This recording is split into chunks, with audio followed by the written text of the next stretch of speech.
Hi, I'm Nick Palmisciano, Mi chiamo Matteo Pini. and this is the Bad News Network.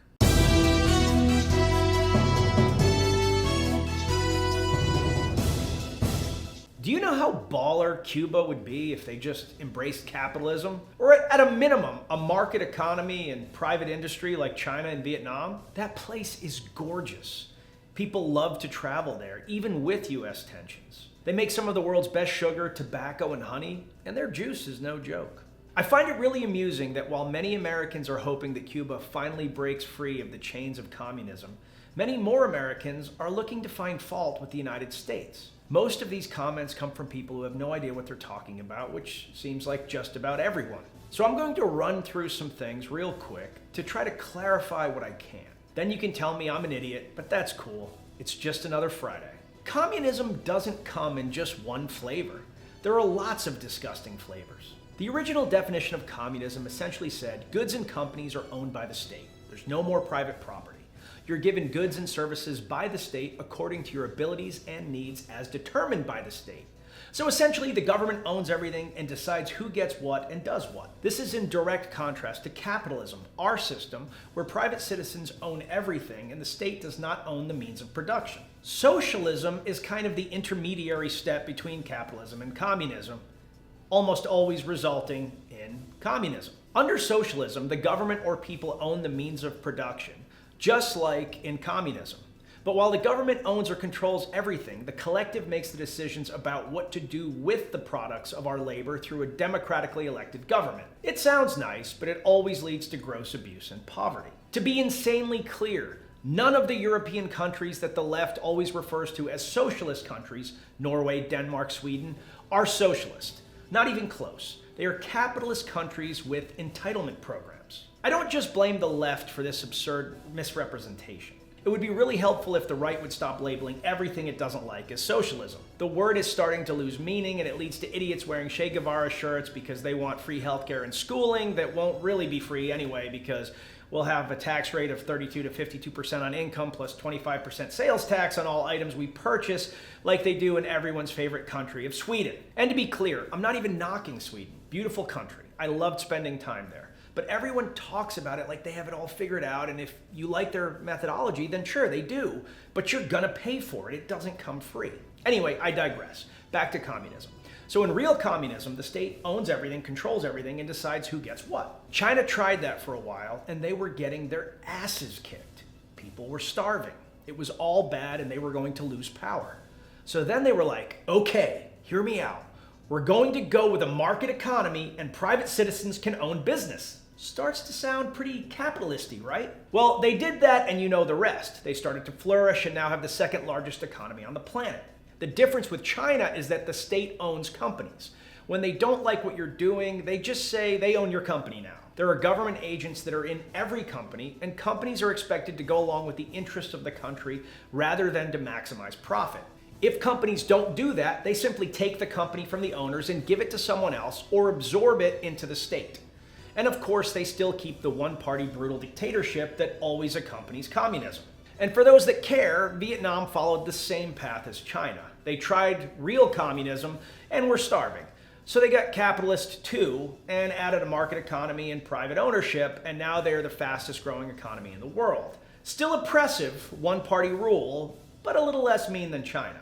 Then you have Cuba. Cuba is still running the old Soviet-style playbook. No market economy, no private ownership, just total f***ing asshole standard issue communism. China and Vietnam have both told them that this is dumb. They both have told them that a market economy will solve much of their problems, but Cuba's ignored it because the ruling party there are a bunch of f***ing assholes. And don't blame the US embargo. Yeah, Cuba can only trade with the US for food and medical supplies. Yeah, we make them pay cash. Yeah, over the years, we've made it hard for people to trade with Cuba and us on the same freight runs. But the European Union sells tons of goods to Cuba. They have the opportunity to get more goods. Their main issue is, wait for it, they have a shitty old school communist dictatorship that keeps the markets grossly inefficient and keeps the people from solving the country's own problems. I hope it burns to the f***ing ground. these post-Castro leaders are arrested or shot, and the country finally gets to join the rest of the prosperous world. But, at least they have free healthcare and schools. Someone in North Carolina has been blowing it hard at Jumanji, and now the rest of the state is paying the price. Over the last month, there have been a rise of animals that have no business roaming around the public. The current lineup of crazy animals that were walking the streets were a venomous zebra cobra, a pack of wild wolf dogs, and an African cat and a black bear that was climbing trees. There are no current reports of kids with monkey tails or huge poisonous plants that spit thorns, but Jumanji's a long game and we could still have plenty of surprises yet. As we covered last week, the zebra cobra has been caught and the owner is getting destroyed in court. King Spada, an awesome name, was also found and made it back to its enclosure. The owner of the cat, who was interviewed holding a baby kangaroo, said that one of her pot-bellied pigs helped the cat escape, prompting authorities to ask, "What kind of Charlotte's Web operation are you running?" 2 wild dogs out of the whole pack were captured, and officials are saying that there are 4 more still roaming around.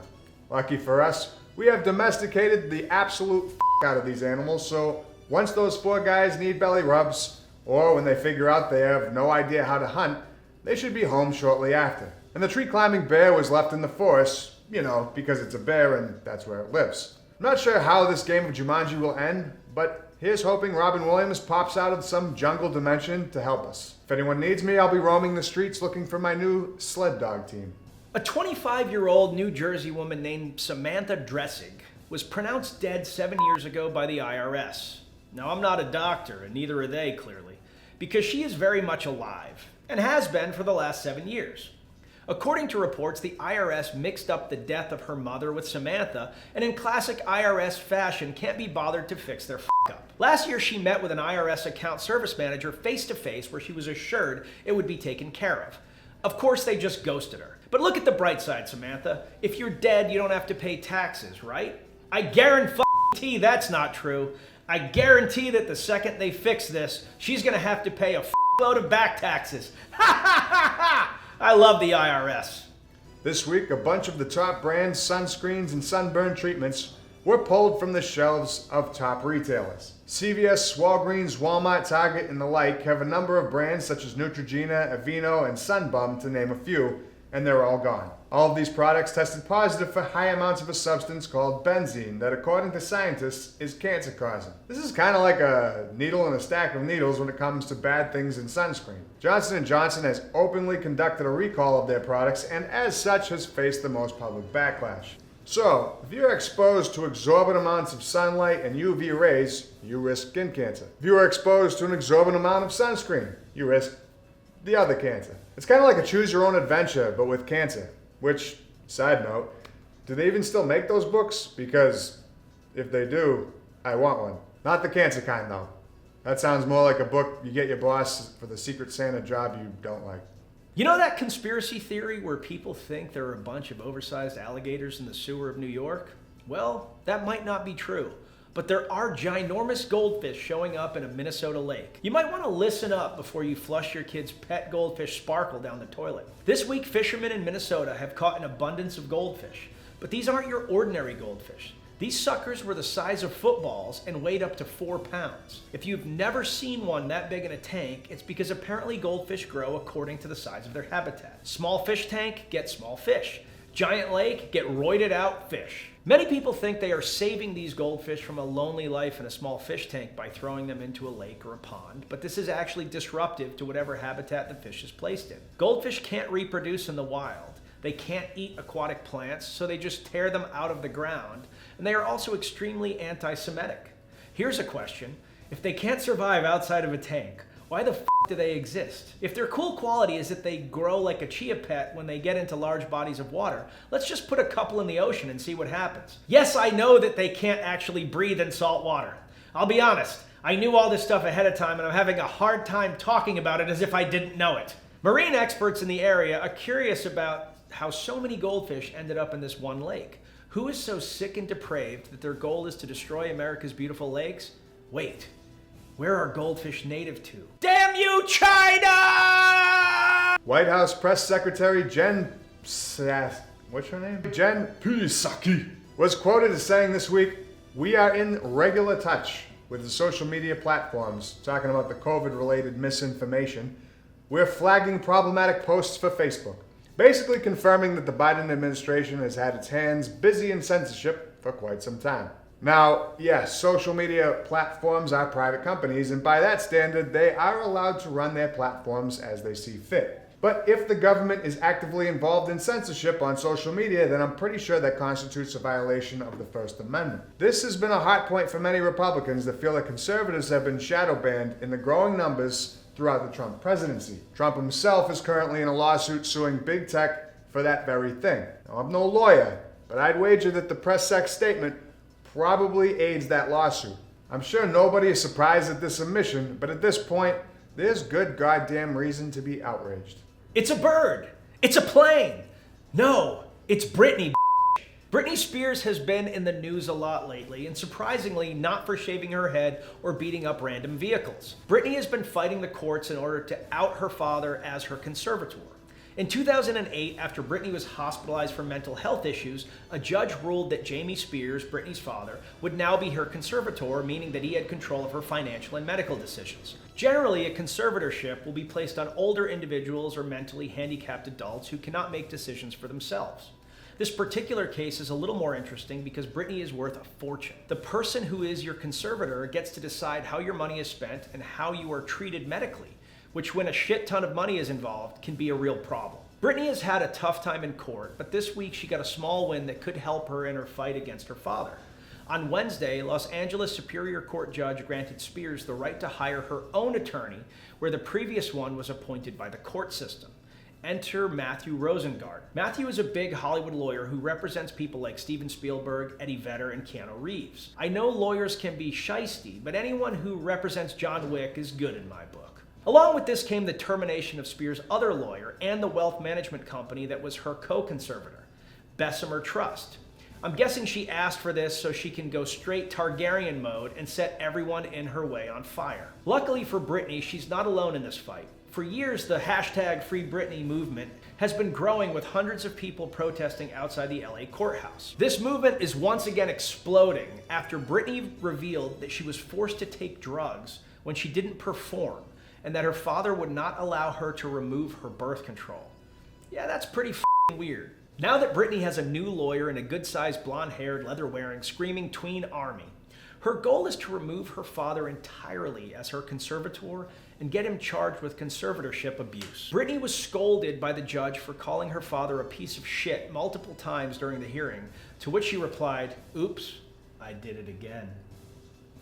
America's favorite gay, drug-addicted cat farmer, Joe Exotic, is back in the news this week, and we could not be happier. After some rather disappointing news not getting pardoned by Donald Trump, things were looking bad for the old Tiger King, but don't worry, it's always darkest before dawn. The cat connoisseur was handed a small win this week, but the Tiger King franchise took a hit overall. On the good side of the news, the 10th Circuit Court of Appeals vacated Joe's 22-year sentence for serving a murder plot for hire. The reason? The judge agreed that that bitch Carol Baskin should be dead. Nah, I'm just kidding. I was just projecting. The real reason is because during Joe's trial, he was charged with 2 counts of using interstate facilities in order to get his murder plot for hire off the ground. But since she was the only person he was trying to kill, he appealed, saying that the charges should be combined to 1. And somehow, the court was down with that idea. If I'm ever in court, I'll just tell the judge how I think it should be tried and see how that works out for me. This might be good news for Joe, but in his resentencing, the judge could decide to issue the same amount of time for up to a new charge, so it's really kind of a toss-up. In the not-so-good news, treasure hunter and man who stole the Declaration of Independence, Nicolas Cage, said he is no longer interested in playing the part of Joe Exotic on screen. What the hell, man? You just played a jiu-jitsu master fighting aliens, a flaming skeleton riding a motorcycle, and a bad guy who loses his face. How is Joe Exotic worse than those? The reason Cage said he didn't want to do the role anymore was because he felt the hype was dying down for Joe Exotic and his Tiger King saga. Which is totally fair, it's been a while. But come on, like when's the last time that there was giant hype for a pilot being stuck in a cockpit during the rapture? Take your time, I'll wait. And finally, in Florida Man news, William Bubba Hodge was arrested this week for abusing an alligator. Bubba was casually walking down the street at 3 a.m. with an alligator slung over his shoulder. I don't live in Florida and don't go there often enough, so I'm assuming this is normal practice for the people of Florida. I'm pretty sure when you're born in Florida, you're just given an alligator at birth to raise as your own, like Don Johnson did in Miami Vice. Unfortunately for Bubba Florida, police have a couple of questions for him. Mainly, what the f*** are you doing? Bubba told the police that he was teaching the alligator a lesson. What did this alligator do to him, you ask? Did he steal his kid's lunch money? Maybe kidnapped his girlfriend in the middle of the night and locked her up in a tower? Or was it a family blood feud that has been going on for generations? Nope. None of the above. The alligator was doing what alligators do, chilling hard in the water, and Bubba did what Florida men do, act like complete maniacs. Bubba was so annoyed with this random animal that he climbed over the fence to a mini golf course and took the animal out of its enclosure. After beating the shit out of this gator by stepping on it and swinging it by the tail into buildings, Bubba thought the only way he knew to really drive home the lesson he was teaching was to then carry it on his shoulder down the freeway. Since the alligator wasn't intimidated by his current tactics, Bubba decided to go old school mafia mode and hang the alligator off a building. This technique is great for people who are motivated by the fear of falling to their death, but it's less effective for alligators who have absolutely no clue what the f you're doing. Luckily, police were able to stop Bubba from dropping the gator and took him to jail before he could cause any more damage to the alligator. Bubba is currently in jail. The alligator is expected to make a full recovery after getting some Gatorade. And with that, I'm Nick Palmisano. And I'm Matt Finney. And this is the Bad News Network. Our news is at least as bad as the news you're getting already, and have a great weekend. As always, you can use code BNN for 25% off at rangerup.com. And of course, you can always check out Matt and I on Nick and Matt on OnlyFans, where we do almost nothing.